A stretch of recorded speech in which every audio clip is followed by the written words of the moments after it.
Polres Rembang amankan pengedar ribuan pil koplo.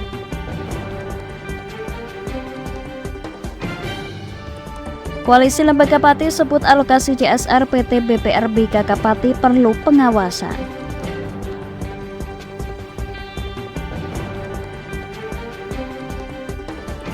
Firman Subagio tekankan nilai berharga produk perikanan.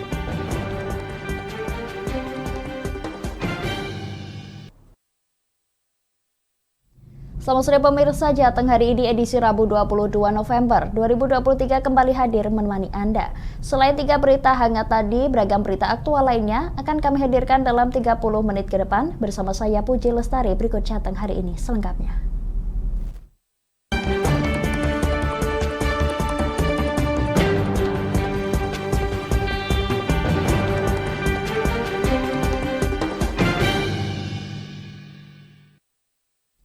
Pemirsa, Koalisi Lembaga Pati KLP kembali melakukan pengawalan pengalokasian dana CSR atau tanggung jawab sosial dan lingkungan perusahaan.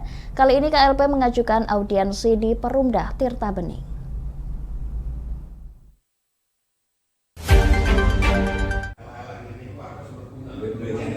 Bersama rekannya, Koordinator Koalisi Lembaga Pati KLP Cahya Basuki merasa tergugah atas pengelolaan dana CSR yang kurang transparan, sehingga pihaknya meminta kejelasan secara langsung di tiap perusahaan, termasuk juga Perumda Tirta Bening. Lebih lanjut, Cahya Basuki mengungkapkan pengelolaan dana CSR atau TJSLP di Perumda cukup baik. Masyarakat umum pun dapat menjadi mitra penyaluran dana tersebut.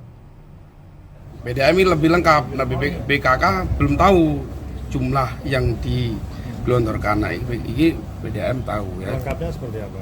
Ya, lengkapnya tahun kemarin 114 juta, tahun ini cuma 90 berapa juta, artinya clear itu dipakai untuk kepentingan masyarakat sekitar padi ya. Nah, artinya BDM ini bagus, cuma kembali lagi kita mengingatkan ke depan kita juga bisa bicaranya bermitra juga, kita juga bisa caranya mengawasi langsung. Ini kan udah telat kita kan. Karena kita ingin juga tahu yang mana sih masyarakatnya, bener nggak masyarakat itu butuh bener. Soalnya khawatirnya kita pada saat CSR itu digelontorkan ke suatu masyarakat atau instansi itu tumbang tindih dengan anggarannya pemerintah itu sendiri. Sementara itu, Direktur Utama Perumda Tirta Bening, Bambang Sumantri menuturkan, besaran angka CSR berpedoman pada Peraturan Daerah Pati Nomor 9 Tahun 2019 tentang Perusahaan Umum Daerah Air Minum Tirta Bening. Di bagian ketiga tentang penggunaan laba BUMD untuk tanggung jawab sosial sebesar 2%, sehingga besaran TJSLP pada tahun 2022 yang digunakan tahun 2023 oleh Perumda senilai Rp95.700.000. Dana ini telah dialokasikan sebanyak Rp90.150.000, baik untuk penanganan banjir, rehabilitasi sekolah dasar, kebun persawahan, UMKM, dan masyarakat di sekitar aset milik Perumda. Mengawal pendistribusian dana TJSLP supaya tepat sasaran. Ini memang dari teman-teman Ormas sama LSM ini menghendaki untuk bisa mengawal, sehingga ini langkah baik sebetulnya, sehingga tidak ada unsur pihak-pihak yang nanti memanfaatkan sehingga dengan nantinya apabila dikawal oleh Ormas dan LSM ini tepat sasaran seperti itu. Bambang menambahkan, CSR atau TJSLP ini dapat dilaksanakan secara langsung oleh badan usaha, pihak ketiga bermitra dengan masyarakat, dan atau berkolaborasi dengan badan usaha lainnya dalam bentuk konsorsium. Dari Pati Media Parasti, Lingkar TV melaporkan. Masih di Pati pemirsa, Koalisi Lembaga Pati KLP gunakan kontrol sosial pengawalan terhadap alokasi dana CSR atau tanggung jawab sosial dan lingkungan perusahaan di PT BPR BKK Pati.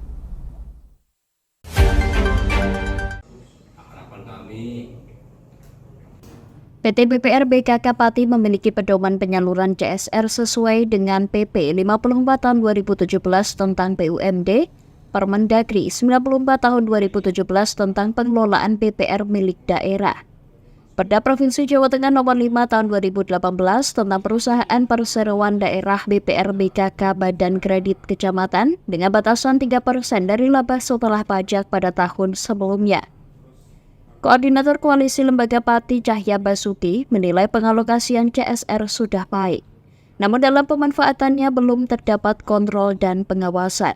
Untuk itu KLP bakal bermitra dengan BPRBKK Pati untuk mengawal dana CSR. Nah, artinya cuman pemanfaatannya itu belum ada kayak kontrolisasi atau pengawasan. Dana aja mereka juga masih belum jelas. Makanya kita kasih waktu. Tapi yang jelas dia 3% dari laba disebutkan tadi. Dan dia yakin itu sudah didonyorkan tahun kemarin dan tahun ini belum selesai. Artinya memang harus butuh dari Ormas itu pengawasan lah ya, pengawasan.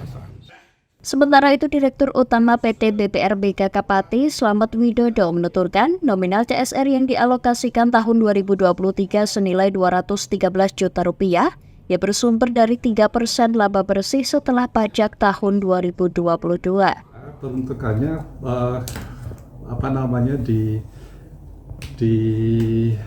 beberapa sektor, termasuk salah satu di UMKM, kemudian di keagamaan, kemudian di bantuan bencana, kemudian di pendidikan, kemudian di kaitannya dengan wawasan kebangsaan. Jadi sudah ada plot-plotnya kita. Itu masing-masing plot itu berbeda nominalnya atau seperti apa? Ya Pak? berbeda-beda memang secara jelas kita memang belum mengatur kaitannya dengan berapa plot-plot masing-masing. Tapi biasanya kan yang paling besar itu kaitannya dengan bencana. Biasa kan kalau di Pati biasanya kekeringan, kemudian banjir. Itu seperti tahun ini pun juga kita banyak yang di banjir. Dana CSR ini dialokasikan ke berbagai sektor, seperti UMKM, keagamaan, bantuan bencana alam, pendidikan, wawasan kebangsaan, dan ekonomi kerakyatan. Dari Pati Mutia Parasti, Lingkar TV melaporkan.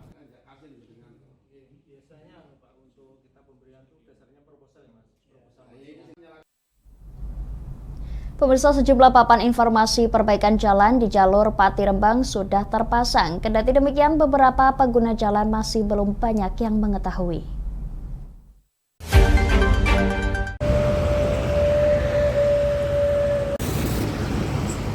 Papan informasi tersebut dipasang di beberapa lokasi di jalur Batangan, tepatnya di Jalan Pantura Pati Juwana, Desa Windoro Kandang, Desa Purworejo, serta di kilometer 7, dan terdapat satu papan yang menginformasikan jalur alternatif untuk menghindari kemacetan.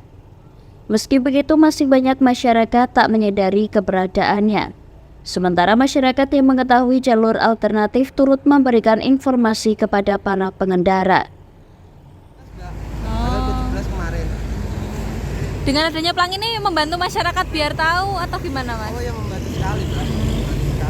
Kalau soalnya kalau nggak ada pelang ini nggak tahu kalau ada perbaikan jalan. Ada apa nggak ngerti aku. Bapak tahu terkait perbaikan jalan? Ya, perbaikan jalan ya tahu. Di mana Pak itu? Perbaikan jalan itu tulisan Manan Buwono Kemarin. Oh, sejak kemarin. Ini dipasangin nih karena apa sih, Pak? Karena ada kualitas padat. Oh, itu karena ada apa, Pak? Ada macet ya, Pak. Ada macet. Di mana Pak itu? Di daerah sana loh, Rembang sana loh. Oh, Rembang. keluar ya Pak. Oh. Saya kan situ. Oh, oke. Baru tahu pagi ini ya. Tadi tak baca. Oh ya. Ini memang kenapa kok sih Pak kok dipasang ini? Gunakan jalan aku. Itu loh Mbak, jalur ke kanan blok. Ada perbaikan jalan enggak Pak? Oh, oke. Sudah sejak kapan Pak? Itu sejak udah berbulan-bulan itu. Memang sering lewat sini Pak? Sering. Oh, sering kejebak macet atau gimana Pak? Iya. Nggak tahu saya malah. Oh, belum tahu. Masyarakat maupun pengguna jalan berharap perbaikan jalan dapat segera usai sehingga arus lalu lintas dapat lancar tanpa ada hambatan. Dari Pati Mutia Parasti, Lingkar TV melaporkan. Pemirsa, kami akan jeda sejenak, tetap bersama kami di Jateng hari ini.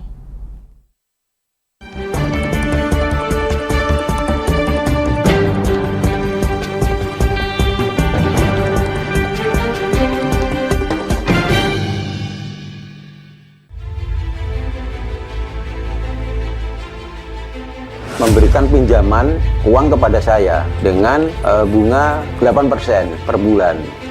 Membedah opini narasumber, menggali lebih dalam untuk mendapatkan perspektif baru yang lebih faktual. Masalahnya, nota perbaikan kapal itu semua ada di saya. Kenapa Tomo bisa menunjukkan? Demi mendapatkan informasi yang solutif dan terpercaya dalam Bedah Opini. Setiap Rabu jam 11 siang hanya di Lingkar TV.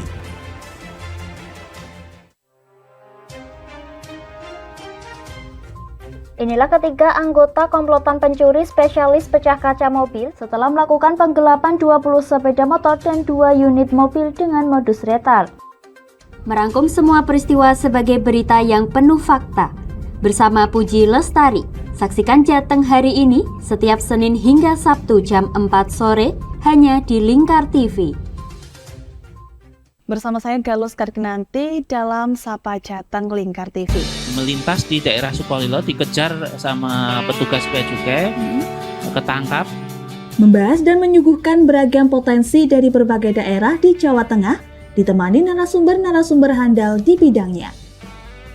Pencegahan dari awal mulai dari perilakunya, perilaku hidup bersih sehatnya juga harus dijaga seperti itu.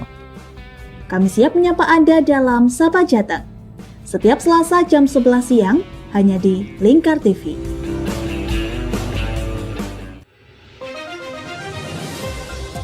Modus kedua pelaku ini berpura-pura kehabisan bahan bakar kendaraan. Setelah pelaku dibantu, mereka kemudian melakukan kekerasan dan mengambil paksa sepeda motor korban. Saat tiba di lapangan terbang Okbab, rombongan langsung dihadang 5 orang yang mengaku sebagai anggota KKB. Yakni melakukan bujuk rayu kepada korban yang merupakan santriwati pada momen kegiatan belajar mengajar khusus. Menyajikan informasi-informasi hangat dan terpercaya bersama Kabar Indonesia setiap Senin hingga Sabtu jam 7 pagi hanya di Lingkar TV.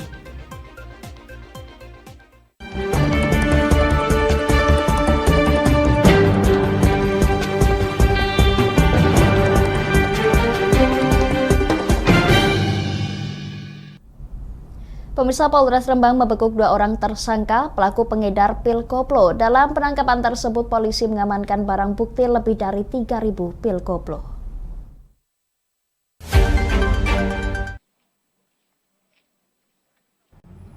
Dua orang tersangka pelaku pengedar pil koplo ditangkap dari TKP berbeda. Masing-masing GS warga desa Kebon Agung, Kecamatan Sulang, dan MZ warga desa Soditan, Kecamatan Lasem, Rembang. Dari hasil penggeledahan di rumah tersangka, polisi mengamankan pil sebanyak 3.000-an butir berlogo huruf Y dan LE. Tersangka mengaku menjual pil tersebut seharga Rp40.000 per bungkus berisi 10 butir. Rata-rata para pelanggannya kalangan remaja. Kedua tersangka yang juga merupakan pemakai mengaku seusai mengkonsumsi pil tersebut rasanya menjadi lebih tenang. Dari Blora. Sudah lama? Sekitar 3 bulanan. 3 bulan atau 3 tahun? 3 bulan, Pak. Banyak pelanggan di sini? Enggak, Pak. Berapa orang kira-kira? Cuma 1-2 orang saja. Oh, enggak mungkin. Banyak ribuan. Jam banyak, Mas? Enggak. Maksudnya itu pakai enggak? Saya waktu itu pernah, tapi saya itu udah lama enggak. Hingga saat ini aparat Polres Rembang masih menelusuri pemasok pil koplo. Menurut pengakuan tersangka, berasal dari Blora dan Surabaya, Jawa Timur. Tersangka dijerat Undang-Undang Kesehatan dengan ancaman pidana paling lama 12 tahun penjara dan denda paling banyak Rp5 miliar. Di mana MH tersangka ini asli Lasem Rembang ini ditangkap dengan barang bukti sebanyak 592 butir obat jenis tablet warna putih berlogo LL. Sekarang sedang kita proses, kemudian kita lakukan penahanan dan keduanya disangka pelanggaran tentang Undang-Undang Kesehatan. Pihak kepolisian mengimbau orang tua untuk meningkatkan pengawasan kepada putra-putrinya karena belakangan ini peredaran pil koplo semakin marak di kota Rembang. Selain memicu perilaku menyimpang, kecanduan pil koplo juga mengganggu kesehatan. Dari Rembang, Vicky Rio, Lingkar TV melaporkan. Anggota Komisi 4 DPR RI Firman Subagio Rabu pagi bertemu dengan puluhan nelayan di Rembang. Bersama Dinas Kelautan setempat, Firman menekankan para nelayan agar bisa merubah hasil ikan menjadi produk bernilai mahal. Ekonomi biru. Puluhan nelayan yang berasal dari Rembang berbondong-bondong mendatangi Hotel Polos guna mengikuti bimbingan teknis yang dihadiri oleh anggota Komisi 4 DPR Republik Indonesia Firman Subagio bersama Dinas Kelautan setempat.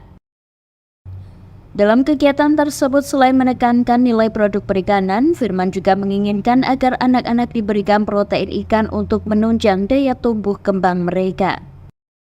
Para nelayan juga berinovasi mengubah sebagian hasil tangkapan ikan menjadi nugget. Dengan adanya inovasi tersebut, selain dapat menunjang konsumsi anak-anak, juga dapat memudahkan pemasaran. Firman Subagio menekankan kepada para nelayan agar mau berinovasi dan menjadi nelayan yang lebih maju dan produktif. Termasuk merubah produk ikannya, tidak hanya dijual mentah saja, tetapi diolah hingga bisa diekspor hingga luar negeri. Karena regulasi di tingkat internasional bahwa pentingnya mutu atau higienis dari produk-produk perikanan, maka Badan Karantina bersama DPR memberikan edukasi kepada masyarakat yang tujuannya adalah agar para produsen perikanan ini atau nelayan ini betul-betul mengetahui dan memenuhi standar yang ditentukan oleh negara-negara pengimpor. Karena kalau tidak, itu nanti akan mengalami satu kerugian yang sangat luar biasa. Nah, kemudian bisa digeser menjadi produk-produk yang menjadi kegemaran seperti nugget dan sebagainya. Itu menjadi salah satu solusi. Karena anak-anak itu kalau suruh makan ikan, mereka mau, tapi begitu suruh makan nugget dia mau. Nah, ini inovasi namanya. Inovasi harus dilakukan. Firman menambahkan, selain inovasi, nelayan juga dapat menambah nilai jual produk perikanan. Dengan adanya inovasi olahan, nantinya bisa menjadi konsumsi anak-anak yang kurang suka ikan, serta dapat menambah daya tumbuh kembang mereka menjadi lebih baik. Dari Rembang, Vicky Rio, Lingkar TV melaporkan.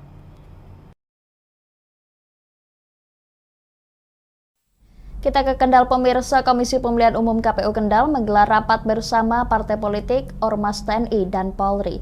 Rapat ini membahas terkait aturan kampanye, meliputi pemasangan dan penempatan baliho kampanye.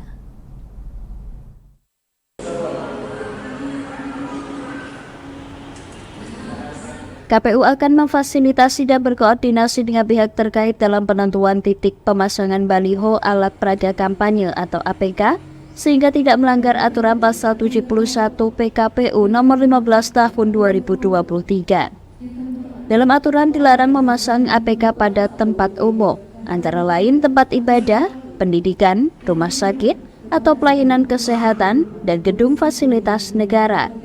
Apabila terdapat pelanggaran dalam pemasangannya, maka akan diberikan sanksi. Tetap nanti ada ketentuan, tapi nanti kita bahas bareng terlebih dahulu dengan teman-teman yang di Parpol dan juga teman-teman yang ada stakeholder nanti. Kan ada larangan-larangan tertentu, wilayah yang nggak boleh dipasang, ada wilayah yang boleh dipasang gitu. Nanti lebih lanjut kita bahas di acara ini. Tahapan nanti 28 kita akan ada namanya kampanye, terus logistik sedang berlangsung sekarang. Saat ini sudah masuk 100% bilik, terus apa lagi? Tinta sudah masuk. Kita nanti tinggal menunggu yang kotak suara, sama kita logistik sudah masuk ke kontrak terkait dengan surat suaranya. Jumlah TPS ada 3.491. Nah, kotak suara itu kan per TPS ada 5 ya, jadi tinggal mengatakan aja 3.491 kali 5 berarti sekitar 17.455. 17.000 ya benar, 17.455 ya totalnya ya Kabupaten Kendal itu. Dan itu nggak ada cadangan, hanya itu aja. Ya. Sementara anggota Bawaslu Kendal Muhammad Atoilah mengatakan pihaknya akan melaksanakan tugas pengawasan sesuai regulasi yang ada. Kalau semacam itu, kalau kita melihat di juknisnya KPU Pusat, tentu itu dikembalikan ke kondisi kabupaten masing-masing. Terkait tadi yang sudah disampaikan juga terkait besaran uang makan, minum, dan transportasi. Tentu di setiap daerah itu kan besarannya berbeda-beda, Pak. Jika tadi disepakati di Kabupaten Kendal misalnya, itu besarannya 100.000, tentu belum tentu besaran uang makan minum itu di kondisi daerah-daerah juga sama. Dari Kendal, Wahyudi, Lingkar TV melaporkan.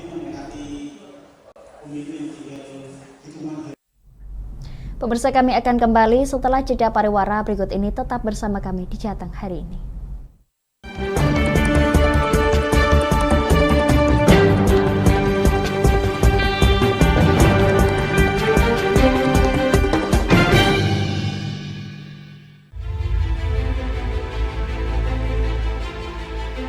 Memberikan pinjaman uang kepada saya dengan bunga 8% per bulan. Membedah opini narasumber, menggali lebih dalam untuk mendapatkan perspektif baru yang lebih faktual. Masalahnya, nota perbaikan kapal itu semua ada di saya. Kenapa Tomo bisa menunjukkan? Demi mendapatkan informasi yang solutif dan terpercaya. Dalam Bedah Opini, setiap Rabu jam 11 siang hanya di Lingkar TV.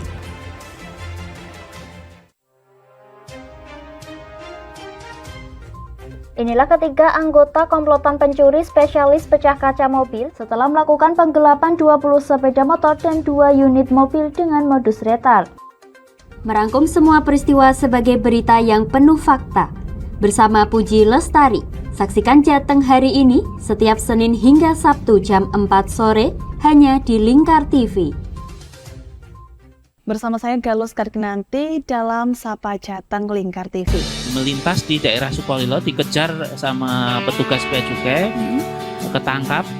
Membahas dan menyuguhkan beragam potensi dari berbagai daerah di Jawa Tengah, ditemani narasumber-narasumber handal di bidangnya. Pencegahan dari awal mulai dari perilakunya, perilaku hidup bersih sehatnya juga harus dijaga seperti itu. Kami siap menyapa Anda dalam Sapa Jateng. Setiap Selasa jam 11 siang hanya di Lingkar TV.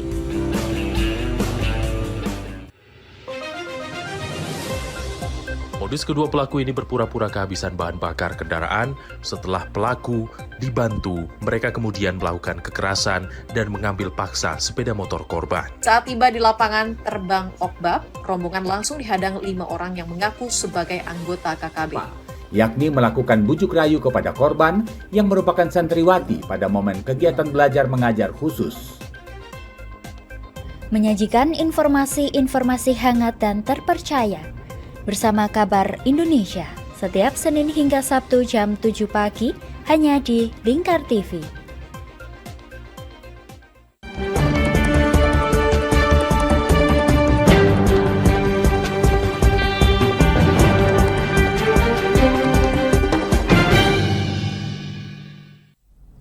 Terima kasih pemirsa, Anda masih bergabung bersama kami di Jateng hari ini. Ketua Majelis Tinggi Partai Demokrat Susilo Bambang Yudhoyono mengunjungi Kendal untuk bersilaturahmi dengan masyarakat dan kader partai. Kunjungan SBY memotivasi dan mengajak masyarakat untuk berpartisipasi aktif dan selalu menjaga perdamaian dalam pemilihan umum 2024.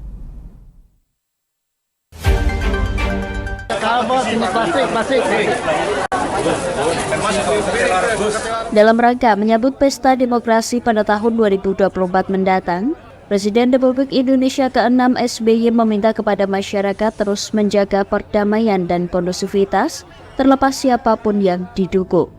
Masyarakat juga diminta turut aktif berpartisipasi memberikan suaranya pada pemilu 2024.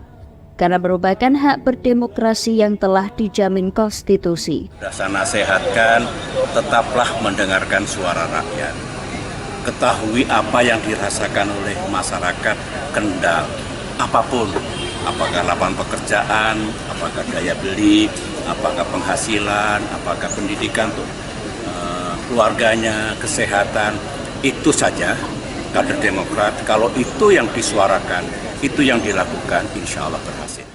Sekretaris Majelis Tinggi Partai Demokrat Andi Alfian Malaranggen mengatakan selain silaturahmi dengan kader Demokrat, kehadiran SBY sekaligus ingin menikmati makanan khas Kendal. anggota, ada juga caleg dari Kendal untuk DPR RI, DPRD Provinsi, insya Allah mudah-mudahan jadi semuanya. Enggak, cuma sekaligus lewat kan, sekaligus mampir gitu ya. Apalagi di sini Kendal ini makanannya terkenal, bandengnya. Tadi sudah coba juga sate, apa itu sate bumbon. Dan mampir di Kendal, nanti malam ini kita bermalam di Pekalongan, baru besok kembali ke Jakarta. Acaranya apa? Kenapa? Acaranya apa di Pekalongan? Di Pekalongan, ya mampir aja. Sekaligus ketemu dengan kader-kader, kasih semangat pada mereka, dan kemudian juga memberi support agar supaya mereka bisa berhasil semuanya. Sementara itu, Ketua DPC Partai Demokrat Kendal yang juga menjabat sebagai Wakil Bupati Kendal, Windu Sukobasuki mengatakan, kunjungan SBY murni untuk menyapa masyarakat Kendal dan memotivasi para kader partai. Kegiatan pemilu, program dulu adalah akan menyetrika Pantai Utara, apa yang disampaikan beliau. Sehingga beliau akan setiap saat, mungkin sampai pemilu hampir 15 kali yang pernah disampaikan kepada kami. Dan sore ini ke sini, nanti malam ke Pekalongan, dan ini di Pekalongan. Kegiatan-kegiatan ini hari ini semata-mata silaturahim, tidak ada punya kepentingan pemilu dan lain sebagainya karena memang belum waktunya. Usai dari Kendal, SBY selanjutnya bertolak ke Pekalongan untuk melakukan safari politiknya. Dari Kendal, Wahyudi, Lingkar TV melaporkan.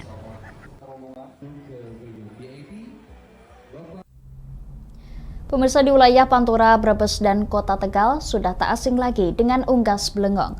Unggas hasil persilangan entok dan itik ini memiliki keistimewaan tersendiri karena memiliki rasa yang lezat saat disantap.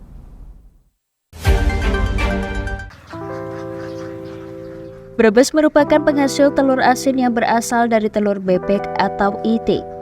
Maka dari itu, di kabupaten ini banyak peternak bebek yang menghasilkan telur bebek berkualitas bagus untuk diolah menjadi telur asin.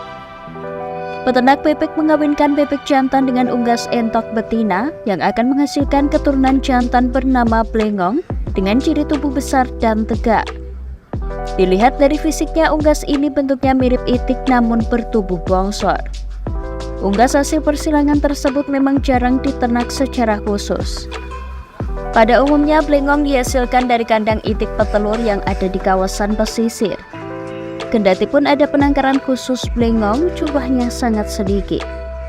Kepala Dinas Peternakan dan Kesehatan Hewan DPKH Isbu Subroto mengungkapkan, sejauh ini belum ada data khusus peternakan Blengong.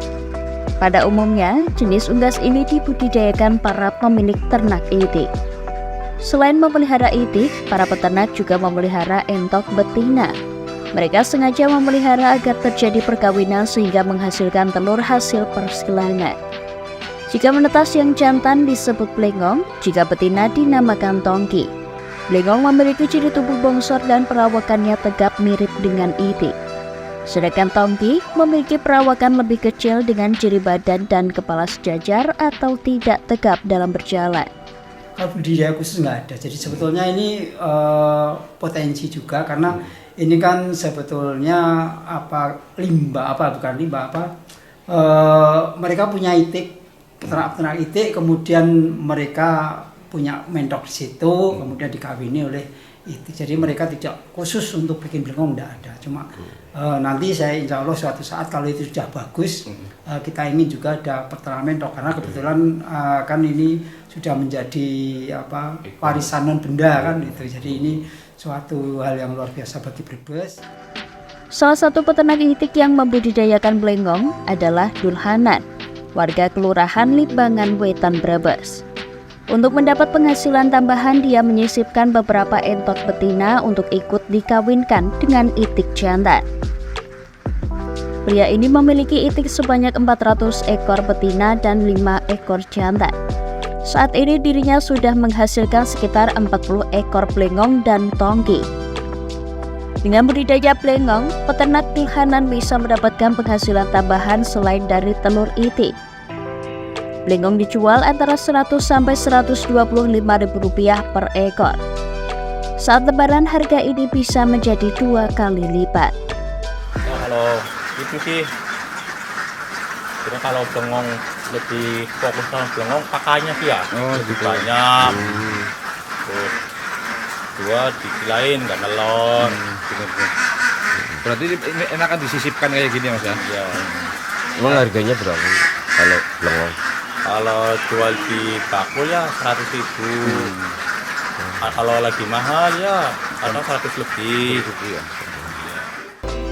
Unggas blasteran memiliki keistimewaan khusus yaitu memiliki daging yang gurih.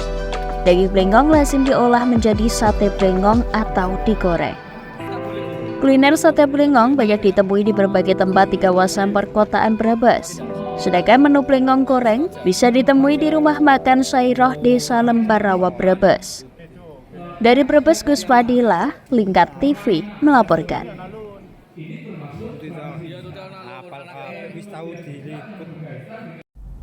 Pemirsa, sebelum Jateng hari ini berakhir, berikut rangkuman berita dalam Flash News CHI berikut ini.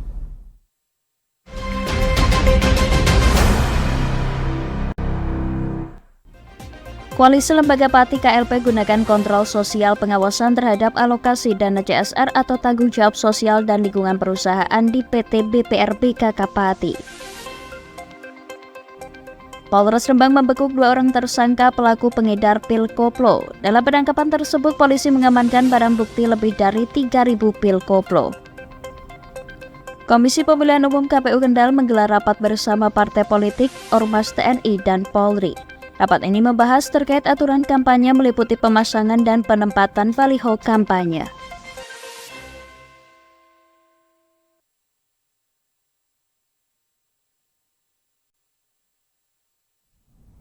Jateng hari ini berakhir sampai di sini pemirsa. Berita-berita Jateng hari ini dapat Anda akses kembali di channel YouTube, TikTok, dan Instagram kami Lingkar TV. Saya Putri Lestari dan kerabat kerja yang bertugas mengucapkan terima kasih atas kebersamaan Anda. Selamat sore dan sampai jumpa.